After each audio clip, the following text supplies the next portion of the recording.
അദ്ധ്യായം 2. നിങ്ങളുടെ മനസ്സ് പ്രവർത്തിക്കുന്ന വിധം. സ്വന്തം മനസ്സ് എങ്ങനെയാണ് ഉപയോഗിക്കേണ്ടതെന്ന് ഓരോരുത്തരും അറിഞ്ഞിരിക്കേണ്ടതുണ്ട്. നമ്മുടെയെല്ലാം മനസ്സിന് 2 തലങ്ങളാണുള്ളത്.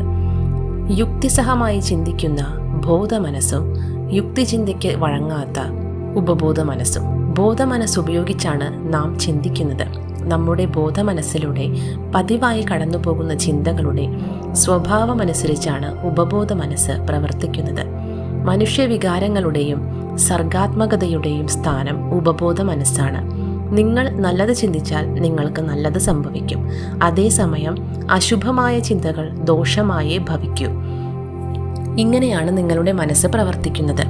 ഇവിടെ ഓർത്തിരിക്കേണ്ട കാര്യമെന്തെന്നാൽ, നമ്മുടെ ഉപബോധ മനസ്സിൽ ഒരാശയം ഉറച്ചാൽ അത് നടപ്പിലാക്കാനുള്ള ശ്രമം ഉപബോധ മനസ്സ് തുടങ്ങിവെക്കും. ആ ആശയം നല്ലതോ ചീത്തയോ ആകട്ടെ, ഉപബോധ മനസ്സിൻ്റെ പ്രവർത്തനം ഒരുപോലെ ആണെന്നുള്ളതാണ് കൗതുകകരമായ കാര്യം. ഈ തത്വം പ്രതികൂലമായി പ്രവർത്തിക്കുമ്പോഴാണ് പരാജയവും അമർഷവും അസന്തുഷ്ടിയും മനസ്സിൽ നിറയുന്നത്. അതേസമയം നിങ്ങളുടെ ചിന്തകൾ നന്മ നിറഞ്ഞതും ക്രിയാത്മകവുമാണെങ്കിൽ നിങ്ങൾക്ക് പൂർണ്ണ ആരോഗ്യവും ജീവിത വിജയവും അഭിവൃദ്ധിയും കൈവരും. ശരിയായ രീതിയിൽ ചിന്തിക്കാനും കാര്യങ്ങൾ അനുഭവിച്ചറിയാനും തുടങ്ങിക്കഴിഞ്ഞാൽ ആരോഗ്യപൂർണമായ ശരീരവും അതിൽ ശാന്തമായ മനസ്സും വളരും. നിങ്ങൾ ബോധമനസ്സിൽ ഒരു കാര്യം ശരിയെന്നുറപ്പിച്ച് വിശ്വസിച്ചാൽ നിങ്ങളുടെ ഉപബോധ മനസ്സ് അതിനെ അംഗീകരിച്ച് നിങ്ങൾക്ക് അനുഭവഭേദ്യമാക്കും. ഉപബോധ മനസ്സിനെ ആ ആശയം വിശ്വസിപ്പിക്കുക എന്നത് മാത്രമാണ് ചെയ്യേണ്ടതായുള്ളൂ. നിങ്ങൾ ആഗ്രഹിക്കുന്ന ആരോഗ്യവും സമാധാനവും നിങ്ങളുടെ ഉപബോധ മനസ്സ് നിങ്ങൾക്ക് നൽകും. നിർദ്ദേശം നൽകേണ്ട താമസമേയുള്ളൂ. നിങ്ങളുടെ ഉപബോധ മനസ്സ് അതനുസരിച്ച് പ്രതികരിക്കും.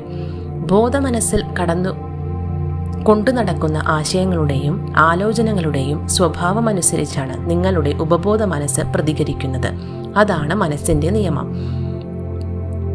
ഒരാളുടെ ചിന്തകൾ ഉപബോധ മനസ്സിൽ പതിയുമ്പോൾ അയാളുടെ തലച്ചോറിലെ കോശങ്ങളിൽ അതിൻ്റെ പ്രതിഫലനം ഉണ്ടാകുന്നുവെന്ന് മനഃശാസ്ത്രജ്ഞരും മനോരോഗ വിദഗ്ധരും ചൂണ്ടിക്കാണിച്ചിട്ടുണ്ട്. ആ ചിന്തകൾ ഉറയ്ക്കുമ്പോൾ ഉപബോധ മനസ്സ് അത് നടപ്പിലാക്കാനുള്ള ശ്രമങ്ങളും തുടങ്ങുന്നു. ഒരു വ്യക്തി ജീവിതകാലം കൊണ്ട് നേടിയ അറിവുകളെയെല്ലാം ചേർത്തുവെച്ച് ഉപബോധ മനസ്സ് അതിൻ്റെ ഉദ്ദേശ ലക്ഷ്യം നടപ്പിലാക്കുന്നു. ഒരു വ്യക്തിയുടെ ഉള്ളിലുള്ള അതിരില്ലാത്ത ശക്തിയും ഊർജവും വിവേകവും ഉപയോഗിച്ചാണ് ഉപബോധ മനസ്സ് പ്രവർത്തിക്കുന്നത്. അതിനുവേണ്ടി പ്രകൃതിയുടെ എല്ലാ നിയമങ്ങളെയും അത് വരുതിയിലാക്കുന്നു. ചില സമയങ്ങളിൽ നിങ്ങളുടെ പ്രശ്നങ്ങൾക്ക് അത് ഉടനടി പരിഹാരം കണ്ടേക്കാം. എന്നാൽ പലപ്പോഴും ദിവസങ്ങളോ ആഴ്ചകളോ വർഷങ്ങളോ പോലും എടുത്താകും ഉപബോധ മനസ്സ് നിങ്ങൾക്കൊരു ഉത്തരം നൽകുക. മനുഷ്യർക്ക് മനസ്സിലാക്കാൻ സാധിക്കുന്നതിനും അപ്പുറത്താണ് ഉപബോധ മനസ്സിൻ്റെ പ്രവർത്തനങ്ങൾ. ബോധതലവും ഉപബോധതലവും തമ്മിലുള്ള വ്യത്യാസങ്ങൾ. ബോധമനസ്സും ഉപബോധ മനസ്സും 2 വ്യത്യസ്ത മനസ്സുകളല്ലെന്ന് നിങ്ങൾ ഓർക്കേണ്ടതുണ്ട്. മനുഷ്യ മനസ്സിൽ സംഭവിക്കുന്ന പ്രവർത്തനങ്ങളുടെ 2 വ്യത്യസ്ത തലങ്ങളെയാണ് ഇവ സൂചിപ്പിക്കുന്നത്. ബോധമനസ്സാണ് യുക്തിപരമായി ചിന്തിക്കുന്നത്. അതുപയോഗിച്ചാണ് നിങ്ങൾ തിരഞ്ഞെടുപ്പുകൾ നടത്തുന്നത്. ഉദാഹരണത്തിന്, നിങ്ങൾ തിരഞ്ഞെടുക്കുന്ന പുസ്തകം, വീട്, ജീവിത പങ്കാളി എന്നിവയെല്ലാം ബോധമനസ്സിൻ്റെ തീരുമാനങ്ങളാണ്. അതേസമയം നിങ്ങളുടെ ബോധപരമായ ഇടപെടലില്ലാതെ തന്നെ നിങ്ങളുടെ ഹൃദയം തനിയെ പ്രവർത്തിക്കുന്നതും നിങ്ങളുടെ ശരീരത്തിൽ ദഹനം, രക്തചംക്രമണം, ശ്വസനം എന്നീ പ്രക്രിയകൾ നടക്കുന്നതും ഉപബോധ മനസ്സിൻ്റെ സഹായത്താലാണ്. നിങ്ങൾ ബോധമനസ്സിൽ വിശ്വസിച്ചുറപ്പിക്കുന്ന കാര്യങ്ങളാണ് ഉപബോധ മനസ്സ് ഒപ്പിയെടുക്കുന്നത്. ബോധമനസ്സിലേതുപോലെ യുക്തിചിന്തയോ വിമർശനാത്മക ചിന്തയോ അവിടെ സംഭവിക്കുന്നില്ല. നല്ലതോ കെട്ടതോ എന്ന ഭേദമില്ലാതെ എല്ലാ വിത്തുകളെയും ഒരുപോലെ സ്വീകരിക്കുന്ന മണ്ണ് പോലെയാണ് നിങ്ങളുടെ ഉപബോധ മനസ്സ്. ബോധമനസ്സിൽ നിങ്ങൾ വളർത്തിയെടുക്കുന്ന ചിന്തകളാണ് അതിൽ വിത്തുകളായി മാറുന്നത്. നിരാശാഭരിതമായ വിനാശകരമായ ചിന്തകൾ ഉപബോധ മനസ്സിൻ്റെ ഇടപെടലിലൂടെ നിങ്ങൾക്ക് ദോഷകരമായ അനുഭവങ്ങളായി രൂപം മാറും. ഓർക്കുക, നിങ്ങളുടെ ആലോചനകൾ ഉപകാരമുള്ളതോ ഉപദ്രവകാരിയോ ശരിയോ തെറ്റോ എന്നോ വിവേചിച്ചറിയാൻ ഉപബോധ മനസ്സ് ശ്രമിക്കില്ല. നിങ്ങളുടെ ആലോചനകൾക്കനുസരിച്ച് പ്രതികരിക്കുകയാണ് അതിൻ്റെ സ്വഭാവം. ഉദാഹരണത്തിന്, വസ്തുപരമായി തെറ്റായ ഒരു കാര്യം ശരിയാണെന്ന് നിങ്ങൾ ബോധപൂർവം ഉറപ്പിച്ചാൽ ഉപബോധ മനസ്സും ആ കാര്യം സത്യമാണെന്നുറപ്പിച്ച് അതിൻ്റെ അനന്തരഫലങ്ങൾ ഒരുക്കുകയാണ് ചെയ്യുക. മനഃശാസ്ത്രജ്ഞരുടെ പരീക്ഷണങ്ങൾ. ഹിപ്നോട്ടിക് അവസ്ഥയിലുള്ളവരിൽ മനഃശാസ്ത്രജ്ഞരും മറ്റു വിദഗ്ധരും നടത്തിയ എണ്ണമറ്റ പഠനങ്ങൾ തെളിയിക്കുന്നത് യുക്തിചിന്തയ്ക്ക് ആവശ്യമായ തിരഞ്ഞെടുപ്പുകളും താരതമ്യങ്ങളും നടത്താൻ ഉപബോധ മനസ്സിന് കഴിവില്ലെന്നതാണ്. ബോധമനസ്സ് നൽകുന്ന നിർദ്ദേശങ്ങൾ അത് എത്ര തന്നെ യുക്തിരഹിതമായ കാര്യങ്ങളായാലും ഉപബോധ മനസ്സ് അതേപടി സ്വീകരിക്കുമെന്നാണ് അത്തരം പരീക്ഷണങ്ങൾ തെളിയിക്കുന്നത്. ഈ നിർദ്ദേശങ്ങൾ ലഭിച്ചു കഴിഞ്ഞാലുടൻ അതനുസരിച്ചുള്ള പ്രതികരണങ്ങൾ ഉപബോധ മനസ്സിൽ നിന്ന് ഉടലെടുത്തു തുടങ്ങുന്നു. നിർദ്ദേശങ്ങൾ അന്ധമായി പിന്തുടരാനുള്ള ഉപബോധ മനസ്സിൻ്റെ പ്രവണത മനസ്സിലാക്കാനായി ഒരു ഉദാഹരണം പറയാം. ഹിപ്നോട്ടിസത്തിന് വിധേയനാകുന്ന ഒരാളോട് അയാൾ നെപ്പോളിയൻ ബോണാപ്പാർട്ടാണെന്നോ അല്ലെങ്കിൽ ഒരു പൂച്ചയോ പട്ടിയോ ആണെന്നോ ഈ പ്രക്രിയയ്ക്ക് മേൽനോട്ടം വഹിക്കുന്ന വിദഗ്ധൻ പറഞ്ഞെന്ന് വയ്ക്കുക. ഈ നിർദ്ദേശത്തിന് അനുരൂപമായ വ്യക്തിത്വമാകും ഹിപ്നോട്ടിസത്തിനു വിധേയനായ ആൾ പ്രകടിപ്പിക്കുക. കുറച്ചു നേരത്തിന് അയാളുടെ വ്യക്തിത്വം തന്നെ മാറിപ്പോകുന്നു. വിദഗ്ധൻ ആരുടെ പേരാണോ സൂചിപ്പിച്ചത് അയാൾ അവരുടെ വ്യക്തിത്വം പ്രകടിപ്പിക്കുന്നു. മറ്റൊരു ഉദാഹരണം എടുത്താൽ, ഹിപ്നോട്ടിസത്തിൽ വിദഗ്ധനായ ഒരാൾ ആ അവസ്ഥയിലിരിക്കുന്ന തൻ്റെ വിദ്യാർത്ഥികൾ ഓരോരുത്തർക്കും വ്യത്യസ്ത നിർദ്ദേശങ്ങൾ നൽകുകയാണെന്ന് വയ്ക്കുക.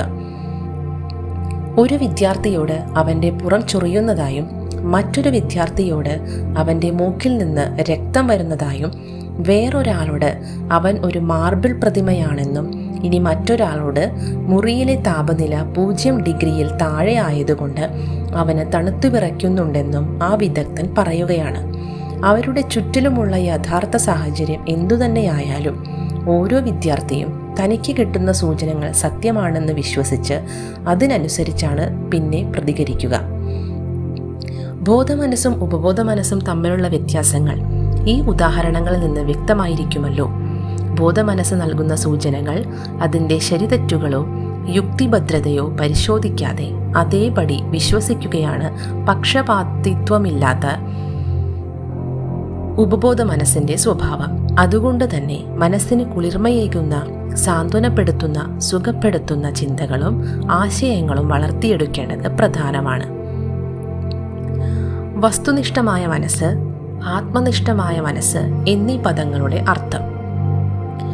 നമുക്ക് ചുറ്റുമുള്ള ലോകവുമായി ഇടപെടുന്നത് ബോധമനസ്സായതുകൊണ്ട് തന്നെ അതിനെ വസ്തുനിഷ്ഠമായ മനസ്സ് എന്ന് വിശേഷിപ്പിക്കാറുണ്ട്. ഒരാളുടെ ബോധമനസ്സ് പുറം ലോകത്തെ നോക്കിക്കാണുന്നതും അതുമായി ഇടപെടുന്നതും അയാളുടെ പഞ്ചേന്ദ്രിയങ്ങളിലൂടെയാണ്. നമ്മുടെ പരിസരങ്ങളുമായുള്ള ആശയവിനിമയത്തെ നിയന്ത്രിക്കുന്നതും വസ്തുനിഷ്ഠമായ ബോധമനസ്സാണ്. മനുഷ്യർ എല്ലാ അറിവുകളും നേടുന്നത് പഞ്ചേന്ദ്രിയങ്ങൾ ഉപയോഗിച്ചാണ്. നിരീക്ഷണങ്ങളിൽ നിന്നും അനുഭവങ്ങളിൽ നിന്നും വിദ്യാഭ്യാസത്തിലൂടെയും ബോധമനസ്സ് അറിവ് ആർജിച്ചെടുക്കുന്നു. നേരത്തെ സൂചിപ്പിച്ചതുപോലെ ബോധമനസ്സിൻ്റെ പ്രധാന പ്രവർത്തനം യുക്തിചിന്തയാണ്. ലോസ് ആഞ്ചലസ് നഗരം സന്ദർശിക്കാനെത്തുന്ന ആയിരക്കണക്കിന് വിനോദസഞ്ചാരികളിൽ ഒരാളാണ് നിങ്ങളെന്ന് സങ്കല്പിക്കുക.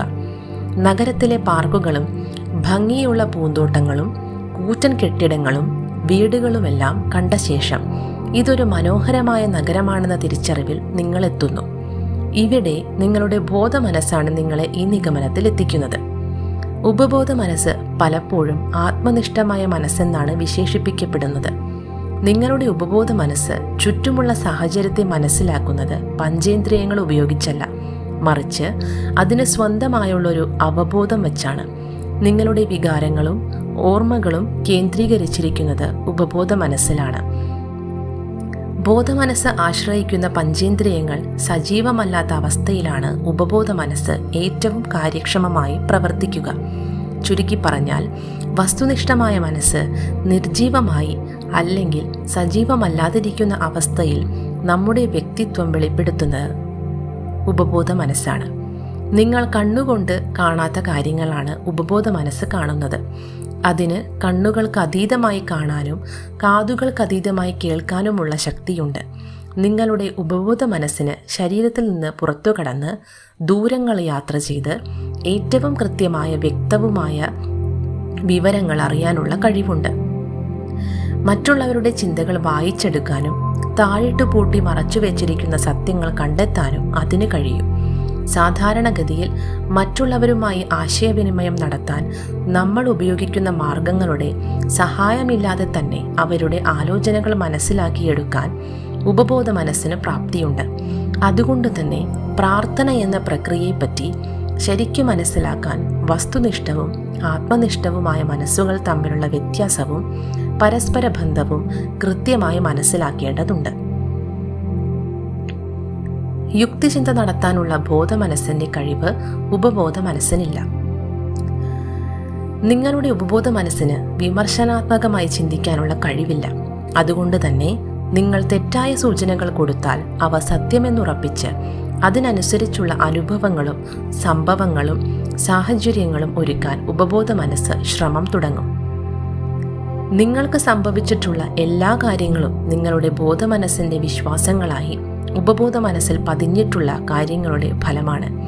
തെറ്റായ സൂചനകൾ നൽകിയതിൻ്റെ ദൂഷ്യഫലങ്ങൾ മറികടക്കാനുള്ള ഒരേയൊരു വഴി സൃഷ്ടിപരവും സന്തോഷം നൽകുന്നതുമായ ചിന്തകൾ ആവർത്തിച്ച് നിങ്ങളുടെ ബോധമനസ്സിൽ ഉറപ്പിക്കുക എന്നതാണ്. ഇതൊരു ശീലമായി വളർത്തിയെടുത്താൽ നിങ്ങളുടെ ഉപബോധ മനസ്സും അവ അംഗീകരിച്ചു തുടങ്ങും. കാരണം ഉപബോധ മനസ്സാണ് ശീലങ്ങൾ പിന്തുടരാൻ നമ്മളെ സഹായിക്കുന്നത്. ബോധമനസ്സിൽ ചിന്തകൾ ആവർത്തിക്കുന്നത് ഉപബോധ മനസ്സിൽ ആഴത്തിലുള്ള സ്വാധീനമുണ്ടാക്കും. അതുകൊണ്ട് തന്നെ ഈ ചിന്തകൾ സമാധാനപൂർണവും സൃഷ്ടിപരവുമാണെങ്കിൽ അതിൻ്റെ ഗുണഫലങ്ങളും വലിയ അളവിൽ നിങ്ങൾക്ക് ലഭിക്കും. എന്നാൽ നിങ്ങൾ പേടിയും ആശങ്കയും പോലെയുള്ള വിനാശകരമായ വികാരങ്ങളാണ് വളർത്തിയിട്ടുള്ളതെങ്കിൽ ഉപബോധ മനസ്സിൻ്റെ ശക്തി തിരിച്ചറിയുക എന്നതാണ് നിങ്ങൾക്കുള്ള പോംവഴി. നിങ്ങൾ ബോധപൂർവം സന്തോഷവും ആരോഗ്യവും സ്വാതന്ത്ര്യവും തിരഞ്ഞെടുക്കുകയും സ്വയം വിശ്വസിപ്പിക്കുകയും ചെയ്യേണ്ടതുണ്ട്. ഇങ്ങനെ നിങ്ങൾ ബോധമനസ്സിൽ ഉറപ്പിക്കുന്ന സൂചനകൾ പിന്തുടർന്ന് നിങ്ങളുടെ ഉപബോധ മനസ്സ് അവ അനുഭവങ്ങളായി മാറ്റിയെടുക്കും. നിർദ്ദേശങ്ങളുടെ മാസ്മരിക ശക്തി. ഇതുവരെ പറഞ്ഞതിൽ നിന്നും കവാടത്തിൽ കാവൽ നിൽക്കുന്ന പാറാവുകാരനെ പോലെയാണ് നിങ്ങളുടെ ബോധമനസ്സ് പ്രവർത്തിക്കുന്നതെന്ന് മനസ്സിലായി കാണുമല്ലോ. നിങ്ങളുടെ ഉപബോധ മനസ്സിനെ വ്യാജബോധ്യങ്ങളിൽ നിന്ന് സംരക്ഷിക്കുക എന്നതാണ് അതിൻ്റെ കടമ. മനുഷ്യ മനസ്സിൻ്റെ അടിസ്ഥാന തത്വങ്ങളിൽ ഒരെണ്ണവും ഇതിനകം നിങ്ങൾ മനസ്സിലാക്കിയിരിക്കണം. ബോധമനസ്സ് കൊടുക്കുന്ന നിർദ്ദേശങ്ങളാണ് ഉപബോധ മനസ്സിൻ്റെ പ്രവർത്തനത്തിന് ആധാരം. യുക്തിപരമായ ചിന്തയോ താരതമ്യങ്ങളോ വിമർശന ചിന്തയോ നടക്കാത്ത സ്ഥലമാണ് ഉപബോധ മനസ്സ്. ഇവയെല്ലാം സംഭവിക്കുന്ന ബോധമനസ്സ് നൽകുന്ന സൂചനകളോട് പ്രതികരിക്കുക മാത്രമാണ് ഉപബോധ മനസ്സ് ചെയ്യുന്നത്.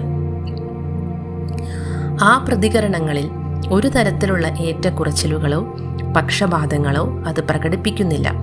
നിർദ്ദേശങ്ങളുടെ അസാമാന്യ ശക്തിയെ എടുത്തുകാട്ടുന്ന ഒരു ഉദാഹരണം പറയാം. കപ്പലിൽ ഭയപ്പാടോടെ സഞ്ചരിക്കുന്ന ഒരാളുടെ അടുത്തു ചെന്ന് നിങ്ങൾ ഇപ്രകാരം പറയുകയാണെന്ന് വെക്കുക. നിങ്ങൾക്ക് തീരെ സുഖമില്ലെന്ന് കണ്ടാൽ തന്നെ അറിയാം. എന്ത് വിളർച്ചയാണ് നിങ്ങളുടെ മുഖത്ത്. നിങ്ങൾക്ക് കടൽ ചുരുക്ക് കാരണം ഉടൻ തന്നെ അസ്വസ്ഥത തോന്നുമെന്ന് ഉറപ്പാണ്. വരൂ, ഞാൻ നിങ്ങളുടെ ക്യാബിനിൽ കൊണ്ടുചെന്നാക്കാം. ഇത് കേൾക്കുന്നതും ആ യാത്രക്കാരൻ്റെ മുഖം വിളറി വെളുക്കും. അയാൾക്ക് സ്വതവേയുള്ള പേടിയെ നിങ്ങളുടെ വാക്കുകളിലൂടെ നിർദ്ദേശം ശരിവെക്കുന്നു. നിങ്ങൾ കൊടുക്കുന്ന നിർദ്ദേശം സത്യമാണെന്നുറപ്പിച്ച് അയാൾ ക്യാബിനിലേക്ക് മടങ്ങാൻ തയ്യാറാകുന്നു. ഒരേ നിർദ്ദേശങ്ങൾക്കുള്ള വ്യത്യസ്ത പ്രതികരണങ്ങൾ. ഒരേ നിർദ്ദേശത്തോട് ഓരോ വ്യക്തിയും വ്യത്യസ്തമായാണ് പ്രതികരിക്കുക എന്നത് സത്യമാണ്. ഓരോരുത്തരുടെയും ഉപബോധ മനസ്സിൻ്റെ പാകവും അതിലെ വിശ്വാസങ്ങളും വ്യത്യസ്തമാണ് എന്നതാണ് ഇതിനു കാരണം. ഉദാഹരണത്തിന്, കപ്പലിലെ ഒരു നാവികനോടാണ് നിങ്ങൾ, സുഹൃത്തെ, നിങ്ങൾക്ക് സുഖമില്ലെന്ന് തോന്നുന്നു, നിങ്ങൾക്ക് അസ്വസ്ഥത തോന്നുന്നില്ലേ, നിങ്ങൾക്ക് കടൽ ചുരുക്ക് കാരണമുള്ള അസ്വസ്ഥത ഉടൻ അനുഭവപ്പെടുമെന്നാണ് എനിക്ക് തോന്നുന്നത് എന്ന് പറയുന്നതെന്ന് കരുതുക. അയാളുടെ മനോനിലയനുസരിച്ച് ഒന്നുകിൽ അയാൾ നിങ്ങളുടെ ചോദ്യം ചിരിച്ചു തള്ളും, അല്ലെങ്കിൽ ചെറിയ നീരസം കാണിക്കും. നിങ്ങൾ നൽകിയ നിർദ്ദേശം ഈ സാഹചര്യത്തിൽ ഫലം കാണില്ല. കാരണം കടൽക്ഷോഭം തന്നെ ബാധിക്കില്ല എന്നതാണ് അയാളുടെ ഉപബോധ മനസ്സിലുള്ള ബോധ്യം. അതുകൊണ്ട് നിങ്ങളുടെ വാക്കുകൾ പേടിക്കും പരിഭ്രമത്തിനും പകരം ആത്മവിശ്വാസമാണ് അയാളിൽ വളർത്തുക. നിർദ്ദേശം എന്ന വാക്കിന് നിഘണ്ടുവിലുള്ള അർത്ഥം മറ്റൊരാളുടെ മനസ്സിൽ ഒരു ആശയം ജനിപ്പിക്കുക എന്നതാണ്. കേൾവിക്കാരൻ ആ ആശയം സ്വീകരിച്ച് അംഗീകരിച്ച് അതിനോട് പ്രതികരിക്കുന്നത് വരെയുള്ള മാനസിക പ്രക്രിയ നിർദ്ദേശത്തിൻ്റെ ഭാഗമായി ഉണ്ടാകുന്നുണ്ട്. ബോധമനസ്സിൻ്റെ എതിർപ്പിനെ മറികടന്നുപോലും ഉപബോധ മനസ്സിൽ ഒരു ആശയം ഉറപ്പിക്കാൻ നിർദ്ദേശം കൊണ്ട് കഴിയുമെന്ന് നിങ്ങൾ ഓർക്കേണ്ടതുണ്ട്. മറ്റൊരു തരത്തിൽ പറഞ്ഞാൽ, നിങ്ങളുടെ ബോധമനസ്സിന് നിർദ്ദേശങ്ങളെ തള്ളിക്കളയാനുള്ള കഴിവുണ്ട്. നാവികന്റെ ഉദാഹരണമെടുത്താൽ, അയാൾക്ക് കടൽ ചുരുക്കിനെ പേടിയില്ല. തന്നെ അത് ബാധിക്കില്ലെന്ന് അയാൾ സ്വയം പറഞ്ഞു വിശ്വസിപ്പിച്ചിട്ടുണ്ട്. നിങ്ങൾ കൊടുക്കുന്ന തെറ്റായ നിർദ്ദേശം അതുകൊണ്ട് തന്നെ അയാളിൽ ഭയം ജനിപ്പിക്കുകയില്ല. എന്നാൽ ആദ്യം സൂചിപ്പിച്ച യാത്രക്കാരൻ്റെ കാര്യത്തിലാകട്ടെ, അയാളുടെ ഉള്ളിൽ ആദ്യമേ ഉണ്ടായിരുന്ന പേടി നിങ്ങൾ കൊടുക്കുന്ന നിർദ്ദേശത്തോടു കൂടിയാണ് കൂടുന്നത്. ഓരോരുത്തർക്കും അവരവരുടേതായ ഭയങ്ങളും അഭിപ്രായങ്ങളും വിശ്വാസങ്ങളുമുണ്ട്. ഈ ആന്തരിക ധാരണകൾ നമ്മുടെ ജീവിതങ്ങളെ ഭരിക്കുകയും നിയന്ത്രിക്കുകയും ചെയ്യുന്നു. നിങ്ങൾ മനസ്സിൽ അംഗീകരിച്ചാലല്ലാതെ നിർദ്ദേശങ്ങൾക്ക് നിങ്ങളെ സ്വാധീനിക്കാൻ കഴിയില്ല. അതായത്, നിർദ്ദേശങ്ങൾക്കനുസൃതമായി ഉപബോധത്തിൻ്റെ ശക്തികൾ പ്രത്യേക അവസ്ഥയിൽ പ്രവഹിക്കുകയാണ് ഉണ്ടാകുന്നത്. അദ്ദേഹത്തിൻ്റെ കൈ നഷ്ടപ്പെട്ടതെങ്ങനെ? 2-3 വർഷത്തിലൊരിക്കൽ ലണ്ടനിലെ ട്രൂത്ത് ഫോറം കാക്സൺ ഹാളിൽ ഞാൻ ഒരു പ്രഭാഷണ പരമ്പര സംഘടിപ്പിക്കാറുണ്ട്. ഏതാനും വർഷങ്ങൾക്ക് മുൻപ് ഞാൻ കൂടെ ചേർന്ന് സംഘടിപ്പിച്ച ഒരു സംവിധാനമാണത്. നിർദ്ദേശങ്ങളുടെ ശക്തിയെക്കുറിച്ച് പരാമർശിക്കുന്ന ഇംഗ്ലീഷ് പത്രങ്ങളിൽ വന്ന ഒരു വാർത്തയെപ്പറ്റി ഡയറക്ടറായ ഡോക്ടർ ഈവ്ലിൻ ഫ്ലീറ്റ് എന്നോട് പറഞ്ഞു. ഏകദേശം 2 വർഷത്തോളം കാലം തുടർച്ചയായ ഒരു മനുഷ്യൻ സ്വന്തം ഉപബോധത്തിന് നൽകിയ ഒരു നിർദ്ദേശത്തെ സംബന്ധിച്ചായിരുന്നു ആ വാർത്ത. സ്വന്തം മകൾക്ക് ബാധിച്ചിരുന്ന കടുത്ത സന്ധിവാതവും ശമിപ്പിക്കാനാകാത്ത ഒരു ചർമ്മരോഗവും ബാധിച്ചിരിക്കുന്നു. ആ രോഗം മാറുന്നതിനായി താഴെ പറയുന്ന തരത്തിലുള്ളൊരു പ്രാർത്ഥന സ്വയം നിർദ്ദേശമായി നൽകുകയുണ്ടായി. എൻ്റെ മകളുടെ അസുഖം മാറിക്കഴിഞ്ഞാൽ ഞാൻ അതിനു പകരം എൻ്റെ വലതുകരം നൽകുന്നതാണ്. പല ചികിത്സാ രീതികളും പരീക്ഷിച്ചുവെങ്കിലും ഒന്നും ഫലിക്കാതെ വന്നപ്പോഴാണ് ഇത്തരമൊരു പ്രാർത്ഥനാ രീതിയിലേക്ക് തിരിഞ്ഞത്. പത്രത്തിൽ വന്ന ലേഖനത്തിലെ വിശദാംശങ്ങൾ ഡോക്ടർ ഈവ്ലിൻ ഫ്ലീറ്റ് എന്നോട് പങ്കുവെച്ച്, മേൽപ്പറഞ്ഞ കുടുംബം ഒരിക്കൽ കാറിൽ സഞ്ചരിക്കുന്ന സമയത്ത് മറ്റൊരു വാഹനവുമായി കൂട്ടിയിടിച്ച് അപകടമുണ്ടായി. ആ അപകടത്തിൽ പിതാവിൻ്റെ കരം ചുമലിൽ നിന്നും പറഞ്ഞു പോകുകയും അതേസമയം തന്നെ അദ്ദേഹത്തിൻ്റെ മകളുടെ അസുഖം മാറുകയും ഉണ്ടായി. സുഖപ്പെടുത്തുന്ന നിർദ്ദേശങ്ങൾ മാത്രമേ നിങ്ങളുടെ ഉപബോധത്തിന് നൽകുന്നുള്ളൂ എന്നുറപ്പുവരുത്തുക. അനുഗ്രഹിക്കുകയും പ്രചോദിപ്പിക്കുകയും സുഖപ്പെടുത്തുകയും ചെയ്യുന്ന നിർദ്ദേശങ്ങൾ മാത്രം നിങ്ങൾ പറയുന്ന ഒരു ഫലിതം ഉൾക്കൊള്ളാൻ ഉപബോധ മനസ്സിന് സാധിക്കുകയില്ല. അത് നിങ്ങളുടെ വാക്കുകളെ അങ്ങനെ തന്നെ ഉൾക്കൊള്ളുന്നു. സ്വയം നൽകുന്ന നിർദ്ദേശങ്ങൾ ഭയത്തെ എങ്ങനെ ദൂരീകരിക്കുന്നു? സ്വയം നൽകുന്ന നിർദ്ദേശത്തെ സംബന്ധിച്ച ചിത്രീകരണങ്ങൾ. ഒരാൾ അവനവൻ്റെ ഉപബോധ മനസ്സിന് നൽകുന്ന ശക്തവും കൃത്യവുമായ നിർദ്ദേശത്താലാണ് സ്വയം നിർദ്ദേശം എന്ന് പറയുന്നത്. ഹെർബർട്ട് പാർക്കിൻ രചിച്ച സ്വയം നിർദ്ദേശത്തെ സംബന്ധിച്ച ലഘുഗ്രന്ഥത്തിൽ ഒരു സംഭവത്തെക്കുറിച്ച് വിശദീകരിക്കുന്നുണ്ട്. വളരെ രസകരമായൊരു കഥയാണത്. ചിക്കാഗോ നഗരം കാണാൻ വന്ന ഒരു ന്യൂയോർക്കുകാരൻ ആ പ്രദേശത്തെ സമയത്തേക്കാൾ 1 മണിക്കൂർ നേരത്തെയുള്ള സമയം കാണിച്ചിരുന്ന സ്വന്തം വാച്ചിലേക്ക് നോക്കിക്കൊണ്ട് ഇങ്ങനെ പറഞ്ഞു, ഇതാ സമയം 12 മണിയായി. അപ്പോൾ ചിക്കാഗോക്കാരനായ സുഹൃത്താകട്ടെ ചിക്കാഗോയും ന്യൂയോർക്കും തമ്മിലുള്ള സമയവ്യത്യാസം കണക്കിലെടുക്കാതെ തനിക്ക് വിശന്നുവെന്നും ഉച്ചഭക്ഷണം കഴിക്കാനുള്ള സമയമായെന്നും ന്യൂയോർക്കുകാരനായ സുഹൃത്തിനോട് പറയുകയും ചെയ്തു. സ്വയം നിർദ്ദേശത്തിൻ്റെ സാധ്യതകൾ ഉപയോഗപ്പെടുത്തി പലതരത്തിലുള്ള പേടികളും മറ്റു പ്രതികൂല അവസ്ഥകളും മാറ്റിയെടുക്കാവുന്നതാണ്. ചെറുപ്പക്കാരിയായ ഒരു പാട്ടുകാരിക്ക് ഒരു ഓഡിഷനിൽ പങ്കെടുക്കാനുള്ള അവസരം ലഭിച്ചു. ഈ അവസരത്തിനായി അവൾ ഒരുപാട് കാത്തിരുന്നതാണെങ്കിലും മുൻപ് 3 തവണ ഇതുപോലെ ലഭിച്ച അവസരങ്ങളിൽ പരാജയഭീതി കാരണം തോറ്റുപോയതിൻ്റെ അനുഭവം അവളുടെ മനസ്സിലുണ്ടായിരുന്നു. അവളുടേത് മികച്ച ശബ്ദമായിരുന്നെങ്കിലും ഒടുവിൽ ഞാൻ അവരുടെ മുന്നിൽ പാടുമ്പോൾ അവർക്ക് എൻ്റെ പാട്ട് ഇഷ്ടപ്പെടാതിരിക്കാനാണ് സാധ്യത. ഞാൻ പരമാവധി ശ്രമിക്കുമെങ്കിലും എൻ്റെ മനസ്സു നിറയെ പേടിയും ആശങ്കയുമാണ് എന്നാണ് അവൾ തന്നോട് തന്നെ പറഞ്ഞുകൊണ്ടിരുന്നത്. ഇത്തരത്തിലുള്ള പ്രതികൂലമായ സ്വയം നിർദ്ദേശങ്ങൾ സ്വീകരിച്ച ആ ഗായികയുടെ ഉപബോധ മനസ്സ് അവ പ്രയോഗത്തിൽ വരുത്തുകയും അവരുടെ അനുഭവങ്ങളിലൂടെ അവ യാഥാർത്ഥ്യമാക്കുകയാണ് ഉണ്ടായത്. ബോധപൂർവമല്ലാത്ത ഒരു ആത്മനിർദ്ദേശമാണ് അവരുടെ തോൽവിക്ക് കാരണമായത്. അതായത് അവരുടെ ഉള്ളിൽ ഒളിഞ്ഞുകിടന്ന് പേടിപ്പെടുത്തുന്ന ചിന്തകൾ വികാരങ്ങളായും അനുഭവങ്ങളായും പ്രകടിപ്പിക്കപ്പെട്ടു. വിഷമകരമായ ഈ അവസ്ഥ മറികടക്കാൻ ആ ഗായിക സ്വീകരിച്ച മാർഗം ഇതാണ്. ദിവസത്തിൽ 3 തവണ അവർ ഒരു മുറിയിൽ തനിച്ചിരിക്കാൻ ശ്രദ്ധിച്ചു. ഈ അവസരങ്ങളിൽ അവർ മുറിയിലെ ചാരുകസേരയിൽ സുഖമായിരുന്ന് കണ്ണുകൾ അടച്ചു വിശ്രമിച്ചു. മനസ്സിനെയും ശരീരത്തെയും പരമാവധി ശാന്തമാക്കി നിർത്താൻ ശ്രമിച്ചു. ശരീരം നിർജീവമായിരിക്കുമ്പോൾ മനസ്സ് നിഷ്ക്രിയമാകുകയും നിർദ്ദേശങ്ങൾ പെട്ടെന്ന് സ്വീകരിക്കുകയും ചെയ്യും. തൻ്റെ ഉള്ളിലുള്ള ഭയത്തിൻ്റെ നിർദ്ദേശങ്ങൾ ഇല്ലാതാക്കാൻ അവർ സ്വയം ഇങ്ങനെ പറഞ്ഞു: എൻ്റെ പാട്ട് മനോഹരമാണ്, ഞാൻ ശാന്തതയും സമാധാന ചിത്തയും ആത്മവിശ്വാസമുള്ളവുമാണ്. ഓരോ തവണ തനിച്ചിരിക്കുമ്പോഴും അവർ ഈ വാചകങ്ങൾ പതിയെ ശാന്തമായി അതിൻ്റെ അർത്ഥം പൂർണ്ണമായി ഉൾക്കൊണ്ട് 5-10 തവണ തന്നോട് തന്നെ പറഞ്ഞു. ദിവസത്തിൽ 3 തവണയും ഉറങ്ങാൻ പോകുന്നതിന് മുൻപ് ഓരോ തവണയും അവർ ഈ പ്രക്രിയ ആവർത്തിച്ചു. ഇങ്ങനെ ഒരാഴ്ച പിന്നിട്ടപ്പോഴേക്കും അവർ തീർത്തും ശാന്തയും ആത്മവിശ്വാസമുള്ളവളുമായി മാറി. ഓഡിഷനിൽ പങ്കെടുക്കാനുമുള്ള അവസരമെത്തിയപ്പോൾ മികച്ച പ്രകടനം കാഴ്ചവെക്കുകയും ചെയ്തു. എങ്ങനെയാണ് അവർ തൻ്റെ ഓർമ്മ വീണ്ടെടുത്തത്? 75 വയസ്സുള്ള ഒരു സ്ത്രീ ഇടയ്ക്കിടെ എനിക്ക് എൻ്റെ ഓർമ്മകൾ നഷ്ടമായി കൊണ്ടിരിക്കുകയാണ് എന്ന് സ്വയം പറയുന്ന പ്രകൃതക്കാരിയായിരുന്നു. ഒരു ഘട്ടത്തിൽ അവർ ഈ പ്രക്രിയ അവസാനിപ്പിക്കുകയും പകരം ദിവസത്തിൽ പലതവണ ഇനി പറയുന്ന ആത്മനിർദ്ദേശം നൽകുകയും ചെയ്തു: ഇന്ന് തൊട്ട് എൻ്റെ ഓർമ്മശക്തി എല്ലാ തരത്തിലും മെച്ചപ്പെടുകയാണ്.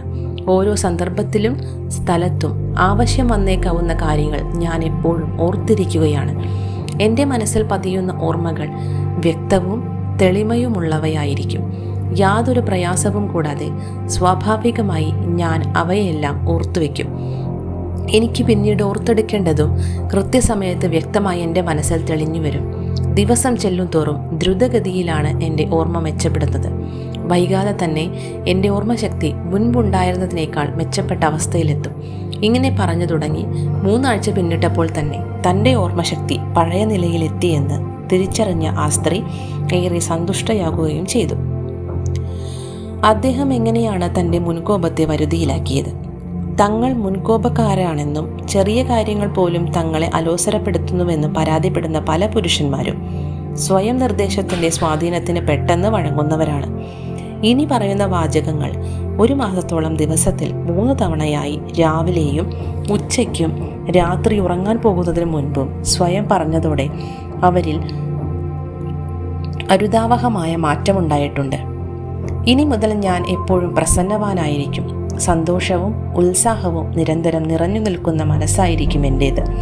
ഓരോ ദിനം പിന്നിടുമ്പോഴും മറ്റുള്ളവരെ കൂടുതൽ നന്നായി മനസ്സിലാക്കുന്ന, സ്നേഹിക്കാൻ കഴിയുന്ന മനുഷ്യനായി മാറുകയാണ് ഞാൻ. എനിക്ക് ചുറ്റുമുള്ളവരിൽ നന്മയും ഉത്സാഹവും പടർത്തുന്ന സ്രോതസ്സായി തീരുകയാണ് ഞാൻ. സന്തോഷവും പ്രസന്നതയും ചുറുചുറുക്കും നിറഞ്ഞ ഈ മനോഭാവമാണ് ഇനി മുതൽ എൻ്റെ സ്വാഭാവികമായ അവസ്ഥ. ഞാൻ കൃതജ്ഞതയുള്ളവനാണ്. നിർദ്ദേശത്തിൻ്റെ നിർമ്മാണാത്മകവും നശീകരണാത്മകവുമായ ശക്തി.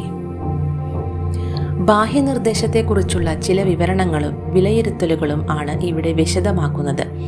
മറ്റൊരു വ്യക്തിയിൽ നിന്ന് ലഭിക്കുന്ന നിർദ്ദേശങ്ങളെയാണ് ബാഹ്യനിർദ്ദേശം എന്ന് വിളിക്കുന്നത്. സ്ഥലകാല പ്രായഭേദമന്യേ എല്ലാ മനുഷ്യരുടെ ജീവിതത്തിലും ചിന്തകളിലും ഇത്തരം നിർദ്ദേശങ്ങളുടെ ശക്തി പ്രകടമാകുന്നതായി കാണാം. ലോകത്തിൻ്റെ പല ഭാഗങ്ങളിലും മതം എന്ന സ്ഥാപനം നിലനിൽക്കുന്നത് തന്നെ ഇത്തരം നിർദ്ദേശത്തിൻ്റെ സ്വാധീന ശക്തിയാലാണ്. സ്വയം നിയന്ത്രിക്കാനും പരിശീലിപ്പിക്കാനുമുള്ള സാധ്യതകൾക്കപ്പുറം മനസ്സിൻ്റെ നിയമങ്ങൾ വശമില്ലാത്ത മറ്റുള്ളവരെ നിയന്ത്രിച്ച് വരുതിയിലാക്കാനും നിർദ്ദേശത്തിൻ്റെ ശക്തി ഉപയോഗിക്കാവുന്നതാണ്. സർഗാത്മകമായ ഒരു ശക്തി എന്ന നിലയ്ക്ക് നിർദ്ദേശത്തിൻ്റെ സാധ്യതകൾ അപാരവും ഉത്കൃഷ്ടവുമാണ്. എന്നാൽ ഇതേ ശക്തി തന്നെയാണ് മനസ്സിൻ്റെ ഏറ്റവും വിനാശാത്മകമായ പ്രതികരണ സംവിധാനവും. അത് മനുഷ്യജീവിതത്തിൽ ദുരിതം, തോൽവി, രോഗം, പീഡ, ദുരന്തം എന്നിവയ്ക്കെല്ലാം കാരണമാകുന്നു. നിങ്ങൾ ഇവയിൽ ഏതെങ്കിലും അംഗീകരിച്ചിട്ടുണ്ടോ? ചെറുപ്പം തൊട്ട് തന്നെ നമ്മിൽ മിക്കവർക്കും പ്രതികൂലമായ പല നിർദ്ദേശങ്ങളും ലഭിച്ചിട്ടുണ്ട്. എന്നാൽ അവയെ നിഷേധിക്കേണ്ടത് തന്നെ എങ്ങനെ എന്നറിയാതെ നാം മിക്കപ്പോഴും ആ നിർദ്ദേശങ്ങളെല്ലാം അംഗീകരിക്കുകയാണ് ചെയ്തിട്ടുള്ളത്. അത്തരം പ്രതികൂല നിർദ്ദേശങ്ങളുടെ ചില ഉദാഹരണങ്ങൾ ഇതാ.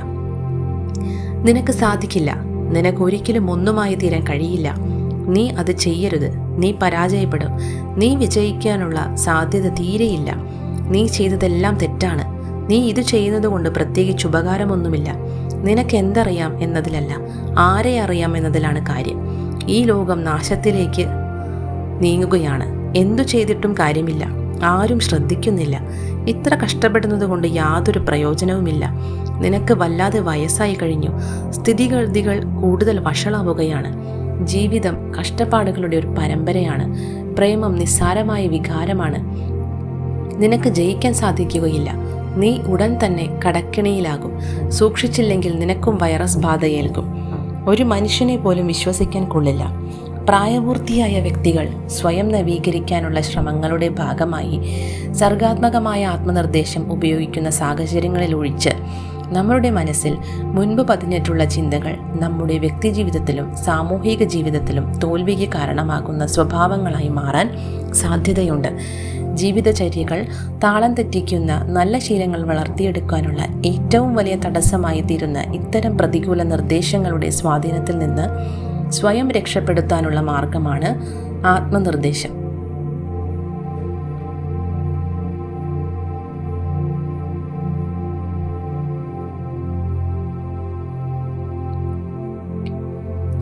പ്രതികൂല നിർദ്ദേശങ്ങളെ പ്രതിരോധിക്കാനാകും. ഏതു ദിവസത്തെ പത്രം എടുത്തു നോക്കിയാലും മനുഷ്യ മനസ്സിൽ നിരർത്ഥത, പേടി, ആശങ്ക, ദുരന്ത സൂചന എന്നിവ വിതയ്ക്കുന്ന ഒട്ടനവധി വാർത്താശകലങ്ങൾ കാണാനാകും. അവ ഗൗരവത്തിലെടുത്താൽ അതുണ്ടാക്കുന്ന ഭയം കാരണം നിങ്ങൾക്ക് ജീവിക്കാനുള്ള ആഗ്രഹം പോലും നഷ്ടപ്പെടും. നമ്മുടെ ഉപബോധ മനസ്സിന് സർഗാത്മകമായ ആത്മനിർദ്ദേശങ്ങൾ കൊടുക്കുക വഴി ഇത്തരം ഭയാശങ്കകളെ തുരത്താനാകുമെന്ന ബോധ്യമുണ്ടെങ്കിൽ ചുറ്റുമുള്ള ലോകം നൽകുന്ന വിനാശാത്മകമായ നിർദ്ദേശങ്ങളെ നമുക്ക് പ്രതിരോധിക്കാനാകും. നിങ്ങൾക്ക് ചുറ്റുമുള്ള ആളുകൾ നൽകുന്ന പ്രതികൂലമായ നിർദ്ദേശങ്ങൾ എന്തെല്ലാമാണെന്ന് നിരന്തരം പരിശോധിക്കുക. അവയുടെ സ്വാധീനത്തിന് നിങ്ങൾ വഴങ്ങേണ്ടതില്ല. എല്ലാവരും തങ്ങളുടെ ചെറുപ്പത്തിലും കൗമാരത്തിലും ഇത്തരം നിർദ്ദേശങ്ങളുടെ അനന്തരഫലങ്ങൾ അനുഭവിച്ചിട്ടുള്ളവരാണ്. ഒന്ന് പുറകോട്ട് നോക്കിയാൽ നിങ്ങളുടെ രക്ഷിതാക്കൾ, കൂട്ടുകാർ, ബന്ധുക്കൾ, അധ്യാപകർ, സഹപ്രവർത്തകർ തുടങ്ങി എല്ലാവരും പ്രതികൂല നിർദ്ദേശങ്ങളുടെ ഒരു പരമ്പര തന്നെ സൃഷ്ടിച്ചിരിക്കുന്നതായി കാണാം. ഇവയോരോന്നും എടുത്ത് പരിശോധിച്ചാൽ അവയിൽ മിക്കതും ആശയപ്രചാരണത്തിൻ്റെ രൂപത്തിലാണെന്ന് മനസ്സിലാകും. നിങ്ങളെ ഭയപ്പെടുത്താനോ നിങ്ങളുടെ മനസ്സിനെ നിയന്ത്രിക്കാനോ ലക്ഷ്യം വെച്ചുള്ളവയായിരിക്കും അവയിൽ മിക്കതും. ബാഹ്യനിർദ്ദേശങ്ങൾ നൽകുന്ന ഈ പ്രക്രിയ വീടുകളിലും സ്ഥാപനങ്ങളിലും ക്ലബ്ബുകളിലും വ്യവസായശാലകളിലുമെല്ലാം ഒരുപോലെ നടന്നു വരുന്നുണ്ട്. ഇത്തരം നിർദ്ദേശങ്ങളിൽ മിക്കതിൻ്റെയും ഉദ്ദേശ്യം അത് നൽകുന്നയാളിന് ഗുണമുള്ള തരത്തിൽ നിങ്ങളെ ചിന്തിപ്പിക്കാനോ നിങ്ങളിൽ വികാരമുണർത്താനോ നിങ്ങളെക്കൊണ്ട് പ്രവർത്തിപ്പിക്കാനോ ആയിരിക്കും. എങ്ങനെയാണ് നിർദ്ദേശങ്ങൾ ഒരാളെ കൊലപ്പെടുത്തിയത്? ബാഹ്യനിർദ്ദേശം പ്രവർത്തിക്കുന്നത് എങ്ങനെയാണെന്നതിൻ്റെ ഒരു വിവരണം ഇതാ. എൻ്റെ ഒരു ബന്ധു ഇന്ത്യയിൽ വെച്ച് ഭാവി പ്രവചിക്കുന്ന ഒരു സിദ്ധയെ കണ്ടിരുന്നു. എൻ്റെ ബന്ധുവിന് ഹൃദ്രോഗമുണ്ടെന്നും വരുന്ന പൗർണമിയുടെ അന്ന് അദ്ദേഹം മരണപ്പെടുമെന്നും ആ സിദ്ധ പ്രവചിച്ചു. ഈ പ്രവചനത്തെക്കുറിച്ച് എൻ്റെ ബന്ധു തൻ്റെ കുടുംബാംഗങ്ങളെയെല്ലാം അറിയിക്കുകയും ശേഷം തൻ്റെ വിൽപത്രം തയ്യാറാക്കി വയ്ക്കുകയും ചെയ്തു. സിദ്ധയുടെ ഭാഗത്തു നിന്നും വന്ന ശക്തമായ നിർദ്ദേശം എൻ്റെ ബന്ധു പൂർണ്ണമായും വിശ്വസിച്ചത് കാരണം അത് അദ്ദേഹത്തിൻ്റെ ഉപബോധ മനസ്സിലും ആഴത്തിൽ പതിഞ്ഞു. തൻ്റെ ഭാവി പ്രവചിച്ച സിദ്ധയ്ക്ക് വിചിത്രമായ ചില മാന്ത്രിക ശക്തിയുണ്ടെന്ന് എൻ്റെ ബന്ധു എന്നോടും പറഞ്ഞിരുന്നു. മറ്റൊരാൾക്ക് ഗുണമോ ദോഷമോ വരുത്തിവെക്കാൻ ആ സിദ്ധയ്ക്ക് കഴിവുണ്ടായിരുന്നത്രേ. സിദ്ധ പ്രവചിച്ച അതേ ദിവസം തൻ്റെ മരണകാരണം താൻ തന്നെയാണെന്ന് തിരിച്ചറിയാതെ അദ്ദേഹം മരണപ്പെട്ടു. തീർത്തും അബദ്ധജടിലമായ അന്ധവിശ്വാസത്തിൽ അധിഷ്ഠിതമായ നിരവധി ഇത്തരം കഥകൾ നമ്മളിൽ പലരും കേട്ടിട്ടുണ്ടാകുമെന്ന് ഉറപ്പാണ്. ഉപബോധ മനസ്സ് പ്രവർത്തിക്കുന്നതെങ്ങനെ എന്നതിനെക്കുറിച്ച് നമുക്കറിയാവുന്ന കാര്യങ്ങൾ വെച്ച് ഈ സംഭവം നമുക്കൊന്ന് പരിശോധിക്കാം. വിമർശനാത്മകമായി ചിന്തിക്കാൻ ശേഷിയുള്ള മനുഷ്യൻ്റെ ബോധമനസ്സ് വിശ്വസിക്കുന്നതെന്തും ഉപബോധ മനസ്സ് അതേപടി അംഗീകരിക്കുകയും അതിന്മേൽ പ്രവർത്തിക്കാൻ ആരംഭിക്കുകയും ചെയ്യുന്നു. എൻ്റെ ബന്ധുവിൻ്റെ കാര്യമെടുത്താൽ ആ സിദ്ധയെ കാണാൻ പോകുന്നതുവരെ പൂർണ്ണ ആരോഗ്യവാനും സന്തുഷ്ടനും ഉത്സാഹഭരിതനുമായിരുന്ന അദ്ദേഹം, എന്നാൽ ആ സിദ്ധ നൽകിയ തീർത്തും പ്രതികൂലമായ നിർദ്ദേശം അദ്ദേഹം അപ്പാടെ വിശ്വസിച്ചു. ഇതേ തുടർന്ന് ഭയചകിതനായ അദ്ദേഹം വരുന്ന പൗർണമി ദിനത്തിൽ താൻ മരണപ്പെടുമല്ലോ എന്ന് നിരന്തരം ചിന്തിച്ചുകൊണ്ടിരുന്നു. തൻ്റെ അന്ത്യത്തിന് മാനസികമായി തയ്യാറെടുത്ത അദ്ദേഹം ചുറ്റുമുള്ളവരോടെല്ലാം ഇതേപ്പറ്റി പറയുകയും ചെയ്തു. അദ്ദേഹത്തിൻ്റെ മനസ്സിൽ നടന്ന ഈ പ്രക്രിയയ്ക്ക് കാരണം സ്വന്തം ചിന്തകൾ തന്നെയായിരുന്നു. തൻ്റെ മനസ്സിൽ നിറഞ്ഞ പേടിയും മരണചിന്തകളും കൊണ്ട് അദ്ദേഹം സ്വന്തം മരണം അഥവാ തൻ്റെ ഭൗതിക ദേഹത്തിൻ്റെ നാശം വരുത്തിവെച്ചു എന്നതാണ് വാസ്തവം. തറയിൽ കിടക്കുന്ന കല്ലിനോ കമ്പിനോ ഉള്ള ശക്തിയിൽ കവിഞ്ഞ യാതൊരു ശക്തിയും മരണപ്രവാചകയായ ആ സിദ്ധയ്ക്ക് ഉണ്ടായിരുന്നില്ല എന്നതാണ് സത്യം. മരണം വരുത്തിവെക്കാനുള്ള യാതൊരു ശക്തിയും അവരുടെ വാക്കുകൾക്കുണ്ടായിരുന്നില്ല. എൻ്റെ ബന്ധുവിന് തൻ്റെ മനസ്സിൻ്റെ നിയമങ്ങളെക്കുറിച്ച് വ്യക്തമായ ധാരണയുണ്ടായിരുന്നുവെങ്കിൽ സ്വന്തം മനസ്സിലെ ചിന്തകളും വികാരങ്ങളുമാണ് തന്നെ നിയന്ത്രിക്കുന്നതെന്ന ബോധ്യം അദ്ദേഹത്തിനുണ്ടായിരുന്നെങ്കിൽ ആ സിദ്ധയുടെ വാക്കുകൾ നൽകിയ പ്രതികൂല നിർദ്ദേശത്തെ അദ്ദേഹം പൂർണ്ണമായും തള്ളിക്കളഞ്ഞേനെ. അങ്ങനെ സംഭവിച്ചിരുന്നെങ്കിൽ പടക്കപ്പലിന് നേർക്ക് തൊടുക്കുന്ന അമ്പുകൾ നിഷ്ഫലമാകുന്നതുപോലെ ആ സിദ്ധയുടെ പ്രവചനം അദ്ദേഹത്തിന് ദോഷമുണ്ടാകാത്ത വിധം പാഴായിപ്പോയിനെ. മറ്റുള്ളവർ നൽകുന്ന നിർദ്ദേശങ്ങൾക്ക് നാം നമ്മുടെ ചിന്തകളിലൂടെ കൽപ്പിച്ചു നൽകുന്ന ശക്തിയല്ലാതെ തനതായ യാതൊരു ശക്തിയുമില്ല. അവയ്ക്ക് പ്രഭാവമുണ്ടാകാൻ നമ്മുടെ മനസ്സിൻ്റെ അനുമതി ആവശ്യമാണ്. നാം നമ്മുടെ ചിന്തകളിലൂടെ കൊടുക്കുന്ന പ്രോത്സാഹന ആവശ്യമാണ്. അത് ലഭിച്ചാൽ ആ നിർദ്ദേശങ്ങൾ നമ്മുടെ സ്വന്തം ചിന്തകളായി മാറുന്നു. നാം ആ ചിന്തകൾക്ക് അടിമപ്പെടുന്നു. ഓർക്കുക, തിരഞ്ഞെടുപ്പ് നടത്താനുള്ള കഴിവ് നിങ്ങൾക്കുണ്ട്. അതുകൊണ്ട് തന്നെ ജീവിതം തിരഞ്ഞെടുക്കുക, സ്നേഹം തിരഞ്ഞെടുക്കുക, ആരോഗ്യം തിരഞ്ഞെടുക്കുക. അനുമാനിക്കപ്പെടുന്ന പ്രസ്താവനകളുടെ ശക്തി. അനുമാന ന്യായത്തിൻ്റെ യുക്തിക്ക് സമാനമായാണ് നിങ്ങളുടെ മനസ്സ് പ്രവർത്തിക്കുന്നത്. അതായത് ഏതെങ്കിലും ഒരു പ്രശ്നത്തെ സംബന്ധിച്ച് നിങ്ങളുടെ ബോധമനസ്സ് അനുമാനിക്കുന്ന വ്യവസ്ഥകൾക്കനുസരിച്ചാണ് നിങ്ങളുടെ ഉപബോധ മനസ്സ് നിഗമനങ്ങളിൽ എത്തിച്ചേരുന്നത്. നിങ്ങളുടെ അനുമാനം സത്യമാണെങ്കിൽ നിങ്ങളുടെ ഉപബോധ മനസ്സ് എത്തിച്ചേരുന്ന നിഗമനവും സത്യമായിരിക്കും. ഈ ആശയം വ്യക്തമാക്കുന്ന ഒരു ഉദാഹരണം ഇതാ. എല്ലാ സദ്ഗുണങ്ങളും പ്രശംസാർഹമാണ്. കാരുണ്യം ഒരു സദ്ഗുണമാണ്. കാരുണ്യം പ്രശംസനാർഹമാണ്. ഇനി വേറൊരു ഉദാഹരണം നോക്കാം. സൃഷ്ടിച്ചെടുത്ത വസ്തുക്കൾക്കെല്ലാം രൂപമാറ്റം ഉണ്ടാകുകയും ക്രമേണ അവ നശിക്കുകയും ചെയ്യും. ഈജിപ്തിലെ പിരമിഡുകൾ സൃഷ്ടിച്ചെടുക്കപ്പെട്ടവയാണ്. അതുകൊണ്ട് ഈജിപ്തിലെ പിരമിഡുകളും ഒരു നാൾ നശിച്ചു പോകും. മേൽപ്പറഞ്ഞ ഉദാഹരണങ്ങളിൽ ആദ്യത്തെ വാചകത്തെയാണ് പ്രബലമായ അനുമാനം എന്ന് വിശേഷിപ്പിക്കുന്നത്. ഈ അനുമാനം വാസ്തവമാണെങ്കിൽ അതുപയോഗിച്ച് നാം എത്തിച്ചേരുന്ന നിഗമനവും വാസ്തവമാകും. എൻ്റെ ജീവിതം ആകെ തകിടം മറിഞ്ഞു കിടക്കുകയാണ്. എനിക്ക് ആരോഗ്യവും സമ്പത്തും സുഹൃത്തുക്കളുമെല്ലാം നഷ്ടപ്പെട്ടിരിക്കുന്നു. ഞാൻ തൊടുന്നതെല്ലാം പിഴച്ചു പോകുകയാണ്. 1962 മെയ് മാസത്തിൽ ന്യൂയോർക്കിലെ ടൗൺ ഹാളിൽ മനസ്സിൻ്റെ പ്രവർത്തനങ്ങളെ സംബന്ധിച്ച് ഞാൻ നടത്തിയ പ്രഭാഷണ പരമ്പരയിൽ പങ്കെടുത്ത ഒരു കോളേജ് അധ്യാപകൻ എന്നോട് പറഞ്ഞ വാക്കുകളാണിത്. അനന്തമായ വിജ്ഞാനത്തിൻ്റെ ഉറവിടമായ തൻ്റെ ഉപബോധ മനസ്സ് മാനസികമായും ആത്മീയമായും ഭൗതികവുമായുള്ള വളർച്ചയിലേക്ക് തന്നെ നിരന്തരം നയിക്കുന്നുവെന്ന പ്രബലമായ അനുമാനം സ്വന്തം മനസ്സിലുണ്ടാക്കണമെന്ന് ഞാൻ അദ്ദേഹത്തിന് വിശദീകരിച്ചു കൊടുത്തു. അങ്ങനെ ചെയ്താൽ നിക്ഷേപത്തിൻ്റെ കാര്യത്തിലും തീരുമാനങ്ങൾ എടുക്കുന്ന വേളയിലും അദ്ദേഹത്തിൻ്റെ ഉപബോധ മനസ്സ് സ്വാഭാവികമായി അദ്ദേഹത്തെ ശരിയായ ദിശയിൽ നയിക്കുകയും ശരീരത്തിൻ്റെ ആരോഗ്യം വീണ്ടെടുക്കാൻ സഹായിച്ച് മാനസിക സൗഖ്യവും സമാധാനം ഉറപ്പുവരുത്തുകയും ചെയ്യും. തൻ്റെ ജീവിതം എങ്ങനെ ആയിരിക്കണം എന്നതിൻ്റെ ഒരു പൂർണ്ണ ചിത്രം ആ അധ്യാപകൻ സങ്കല്പിച്ചെടുത്തു. ഇതായിരുന്നു അദ്ദേഹത്തിൻ്റെ പ്രബലമായ അനുമാനം. അതിരുകളില്ലാത്ത വിജ്ഞാനം എന്നെ എല്ലാ അർത്ഥത്തിലും നയിക്കുന്നു. പൂർണ്ണ ആരോഗ്യവാനായ എൻ്റെ മനസ്സും ശരീരവും ഐക്യത്തോടെയാണ് പ്രവർത്തിക്കുന്നത്. സൗന്ദര്യവും സ്നേഹവും സമാധാനവും എന്നിൽ നിറഞ്ഞിരിക്കുന്നു. ശരിയായ പ്രവൃത്തിയുടെയും ദൈവികമായ ലോകകർമ്മത്തിൻ്റെയും തത്വങ്ങളാണ് എൻ്റെ ജീവിതത്തിൻ്റെ അടിസ്ഥാനം. ജീവിതത്തെ സംബന്ധിച്ച ശാശ്വതമായ സത്യങ്ങളെ ആശ്രയിച്ചുള്ളവയാണ് എൻ്റെ പ്രബലമായ അനുമാനങ്ങളെന്നതിനാൽ എൻ്റെ ബോധമനസ്സിലെ ചിന്തകളുടെ സ്വഭാവമനുസരിച്ച് എൻ്റെ ഉപബോധ മനസ്സും പ്രതികരിക്കുമെന്ന് ഞാൻ വിശ്വസിക്കുന്നു. ഈ വാചകങ്ങൾ ദിവസത്തിൽ പലതവണ പതിയെ ശാന്തമായി സ്നേഹത്തോടെ ഞാൻ ആവർത്തിച്ചുകൊണ്ടിരുന്നു. ഈ വാക്കുകൾ എൻ്റെ ഉപബോധ മനസ്സിൽ ആഴത്തിൽ പതിയുന്നുണ്ടെന്നും അതിൻ്റെ ഗുണഫലങ്ങൾ വൈകാതെ ലഭിക്കുമെന്നുമുള്ള ബോധ്യം എനിക്കുണ്ടായിരുന്നു. താങ്കളോട് നേരിട്ട് സംസാരിക്കാൻ അവസരം തന്നതിന് ഏറെ നന്ദിയുണ്ട്. എൻ്റെ ജീവിതത്തിൻ്റെ എല്ലാ മേഖലകളിലും ശുഭകരമായ മാറ്റങ്ങൾ ഉണ്ടാകുന്നുണ്ടെന്നുകൂടി പറയാൻ ഞാൻ ആഗ്രഹിക്കുന്നു. താങ്കളുടെ ഉപദേശം ശരിക്കും ഫലിച്ചിരിക്കുന്നു. ആ കോളേജ് അധ്യാപകൻ എനിക്കെഴുതിയ വാക്കുകളാണിവ. ഉപബോധം വിവാദ രൂപത്തിൽ തർക്കിക്കുന്നില്ല. എല്ലാ ചോദ്യങ്ങൾക്കും ഉത്തരം വശമുള്ള സർവജ്ഞാനിയാണ് നിങ്ങളുടെ ഉപബോധ മനസ്സ്. അത് നിങ്ങളോട് പ്രതിവാദത്തിന് വരികയോ മറുത്തു സംസാരിക്കുകയോ ചെയ്യില്ല. നിങ്ങൾ എന്നെ പ്രീതിപ്പെടുത്താൻ നോക്കേണ്ടതില്ല എന്ന് ഉപബോധ മനസ്സ് നിങ്ങളോട് പറയുകയില്ല. ഉദാഹരണത്തിന്, എനിക്കിത് ചെയ്യാൻ സാധിക്കുകയില്ല, എനിക്ക് വല്ലാതെ വയസ്സായിരിക്കുന്നു, ഈ ചുമതല നിറവേറ്റാൻ എനിക്ക് കഴിയുകയില്ല, എൻ്റെ ജീവിതം നിർഭാഗ്യങ്ങൾ നിറഞ്ഞതാണ്, എനിക്ക് പ്രബലരായ രാഷ്ട്രീയക്കാരെ ആരെയും പരിചയമില്ല എന്നിങ്ങനെയെല്ലാം നിങ്ങൾ പറയുമ്പോൾ ഉപബോധ മനസ്സിൽ പ്രതികൂല ചിന്തകൾ നിറയ്ക്കുകയാണ് നിങ്ങൾ ചെയ്യുന്നത്. അതിനനുസരിച്ചാണ് ഉപബോധ മനസ്സ് പ്രതികരിക്കുന്നത്. നിങ്ങളുടെ തന്നെ നന്മകളും ഗുണങ്ങളും അവഗണിക്കുക വഴി ജീവിതത്തിൽ നിരാശയും പരിമിതികളും കുറവുകളും സൃഷ്ടിക്കുകയാണ് നിങ്ങൾ വാസ്തവത്തിൽ ചെയ്യുന്നത്.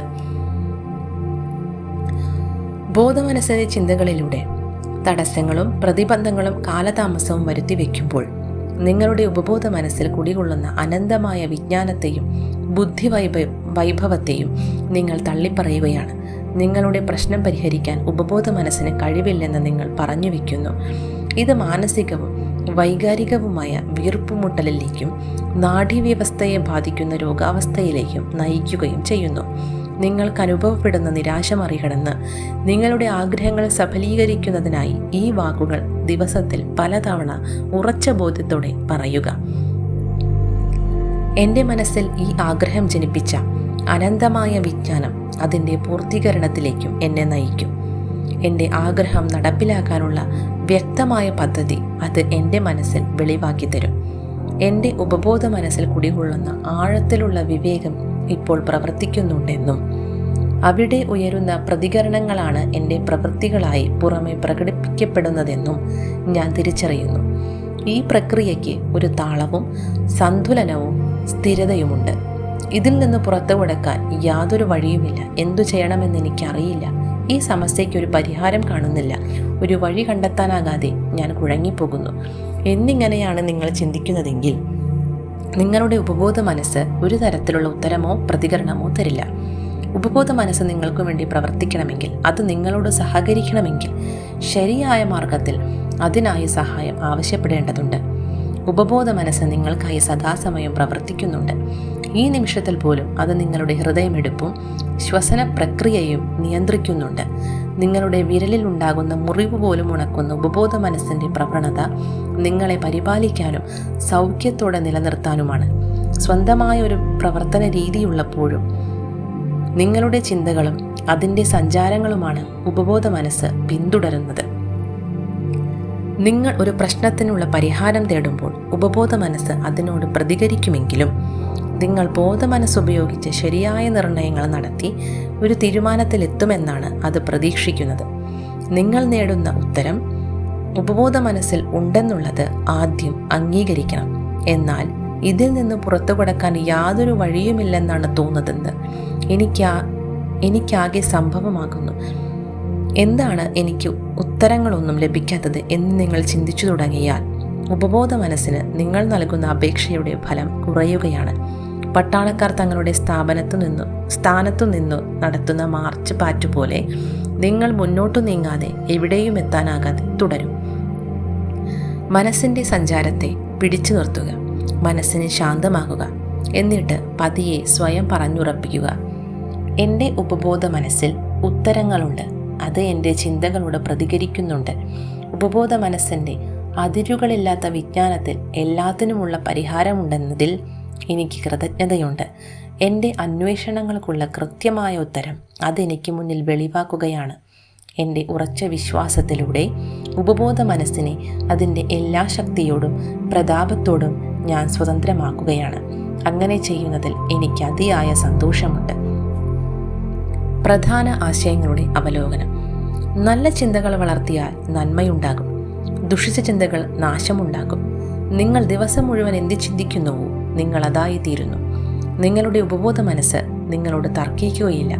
നിങ്ങളുടെ ബോധ മനസ്സ് കൽപ്പിക്കുന്നതെന്തും അംഗീകരിക്കുകയാണ് ഉപബോധ മനസ്സിൻ്റെ രീതി. എനിക്കത് വാങ്ങാനുള്ള സാമ്പത്തിക ശേഷിയില്ല എന്ന ചിന്ത നിങ്ങൾക്കുണ്ടാകുകയാണെങ്കിൽ അത് സത്യമെങ്കിലും ഞാൻ അത് വാങ്ങിക്കും എനിക്കതിന് സാധിക്കുമെന്ന് മനസ്സിൽ ഞാൻ ഉറപ്പിക്കുന്നു എന്ന് മാറ്റി ചിന്തിക്കുക. തിരഞ്ഞെടുക്കാനുള്ള സ്വാതന്ത്ര്യം നിങ്ങളുടേതാണ്. ആരോഗ്യവും സന്തോഷവും തിരഞ്ഞെടുക്കുക. സൗഹൃദപരമായി പെരുമാറാനോ മുരടൻ സ്വഭാവം കാണിക്കാനോ നിങ്ങൾക്ക് തിരഞ്ഞെടുക്കാം. മറ്റുള്ളവരോട് സഹകരിക്കുന്ന, സൗഹാർദ്ദപൂർവ്വം ഇടപെടുന്ന, സന്തോഷവും സ്നേഹവും നിറഞ്ഞു നിൽക്കുന്ന പെരുമാറ്റമാണ് നിങ്ങളുടേതെങ്കിൽ ലോകം മുഴുവൻ നിങ്ങൾക്ക് അനുകൂലമായി പ്രതികരിക്കും. ഇതാണ് ആകർഷകമായ വ്യക്തിത്വം വളർത്തിയെടുക്കുന്നതിനുള്ള മികച്ച മാർഗം. നിങ്ങളുടെ ബോധമനസ്സ് കവാടത്തിൽ കാവൽ നിൽക്കുന്ന പാറാവുകാരനാണ്. ബദ്ധധാരണകളിൽ നിന്ന് നിങ്ങളുടെ ഉപബോധ മനസ്സിനെ സംരക്ഷിച്ചു നിർത്തലാണ് അതിൻ്റെ ദൗത്യം. നിങ്ങൾക്ക് നല്ലതേ സംഭവിക്കൂ എന്നും അത് ഇപ്പോൾ തന്നെ സംഭവിച്ചു കൊണ്ടിരിക്കുകയാണെന്നുമുള്ള വിശ്വാസം തിരഞ്ഞെടുക്കൂ. തിരഞ്ഞെടുക്കാനുള്ള കഴിവ് നിങ്ങളുടെ ഏറ്റവും വലിയ ശക്തി. സന്തോഷവും സമൃദ്ധിയും തിരഞ്ഞെടുക്കുക. മറ്റുള്ളവർ നൽകുന്ന നിർദ്ദേശങ്ങൾക്കും അവർ നടത്തുന്ന പരാമർശങ്ങൾക്കും നിങ്ങളെ വേദനിപ്പിക്കാനാകില്ല. നിങ്ങളുടെ ചിന്തകൾക്ക് മാത്രമാണ് അതിനുള്ള ശക്തിയുള്ളത്. മറ്റുള്ളവരുടെ ചിന്തകളും പരാമർശങ്ങളും തള്ളിക്കളഞ്ഞ് നന്മ മാത്രം തിരഞ്ഞെടുക്കാൻ നിങ്ങൾക്ക് തീരുമാനിക്കാം. ഓരോ സാഹചര്യത്തിലും എങ്ങനെ പ്രതികരിക്കണമെന്ന് തിരഞ്ഞെടുക്കാനുള്ള സ്വാതന്ത്ര്യം നിങ്ങളുടേതാണ്. ഓരോ വാക്കും ആലോചിച്ചുപയോഗിക്കുക. പാഴായി പോകുന്ന ഓരോ വാക്കിനും നിങ്ങൾ കണക്ക് വയ്ക്കേണ്ടതുണ്ട്. ഞാൻ പരാജയപ്പെടും, എനിക്കെൻ്റെ ജോലി നഷ്ടപ്പെടും, ഈ മാസം എനിക്ക് വാടക കൊടുക്കാൻ സാധിക്കുകയില്ല എന്നെല്ലാം പറയാതിരിക്കുക. നിങ്ങളുടെ ഉപബോധ മനസ്സിന് ഗൗരവമുള്ളതും അല്ലാത്തതുമായ ചിന്തകൾ വേർതിരിച്ചറിയാനുള്ള കഴിവില്ല. അത് എല്ലാ ചിന്തകളെയും അനുഭവത്തിൽ വരുത്തും. നിങ്ങളുടെ മനസ്സൊരിക്കലും ദുഷിച്ചതല്ല. പ്രകൃതിയിലെ ഓരോ ശക്തിയും ദുഷിച്ചതല്ല. ഈ ശക്തികൾ നിങ്ങൾ എങ്ങനെ ഉപയോഗിക്കുന്നു എന്നതിനനുസരിച്ചാണ് നന്മ തിന്മകൾ രൂപപ്പെടുന്നത്. നിങ്ങളുടെ മനസ്സ് ചുറ്റുമുള്ളവരെ അനുഗ്രഹിക്കാനും പ്രചോദിപ്പിക്കാനും അവർക്ക് സൗഖ്യം പകരാനും ഉപയോഗിക്കുക. എനിക്ക് സാധിക്കുകയില്ല എന്നൊരിക്കലും പറയരുത്. മനസ്സിലുള്ള ഭയത്തെ മറികടക്കാൻ ഇപ്രകാരം ചെയ്യുക: എൻ്റെ ഉപബോധ മനസ്സിൻ്റെ ശക്തി ഉപയോഗിച്ച് എനിക്കെന്തും ചെയ്യാൻ സാധിക്കും. ഭയവും അജ്ഞതയും അന്ധവിശ്വാസവും പ്രതിഫലിപ്പിക്കുന്ന ചിന്തകൾ കൈവിടിഞ്ഞ് ശാശ്വത സത്യങ്ങളും ജീവിത തത്വങ്ങളും ഉൾച്ചേർന്ന ചിന്തകൾ മനസ്സിൽ വളർത്തുക. മറ്റുള്ളവർ നിങ്ങൾക്ക് വേണ്ടി ചിന്തിക്കുന്ന സാഹചര്യം ഒഴിവാക്കുക. നിങ്ങളുടെ ചിന്തകളും തീരുമാനങ്ങളും സ്വയം തിരഞ്ഞെടുക്കുക. നിങ്ങളുടെ ആത്മാവിൻ്റെ ഉപബോധ മനസ്സ് കപ്പിത്താനും നിങ്ങളുടെ വിധിയുടെ രചയിതാവും നിങ്ങൾ തന്നെയാണ്. ഓർക്കുക, തിരഞ്ഞെടുക്കാനുള്ള സ്വാതന്ത്ര്യം നിങ്ങളുടേതാണ്. ജീവിതം തിരഞ്ഞെടുക്കുക, സ്നേഹം തിരഞ്ഞെടുക്കുക, ആരോഗ്യം തിരഞ്ഞെടുക്കുക, സന്തോഷം തിരഞ്ഞെടുക്കുക. നിങ്ങളുടെ ബോധമനസ്സ് സത്യമാണെന്ന് അനുമാനിക്കുകയും വിശ്വസിക്കുകയും ചെയ്യുന്നതെന്തും നിങ്ങളുടെ ഉപബോധ മനസ്സ് അംഗീകരിക്കുകയും അത് നിങ്ങൾക്ക് അനുഭവവേദ്യമാക്കുകയും ചെയ്യും. സൗഭാഗ്യത്തിലും ദൈവിക സഹായത്തിലും ശരിയായ പ്രവൃത്തിയിലും ജീവിതത്തിലെ മറ്റനുഗ്രഹങ്ങളിലും അടിയുറച്ച് വിശ്വസിക്കുക.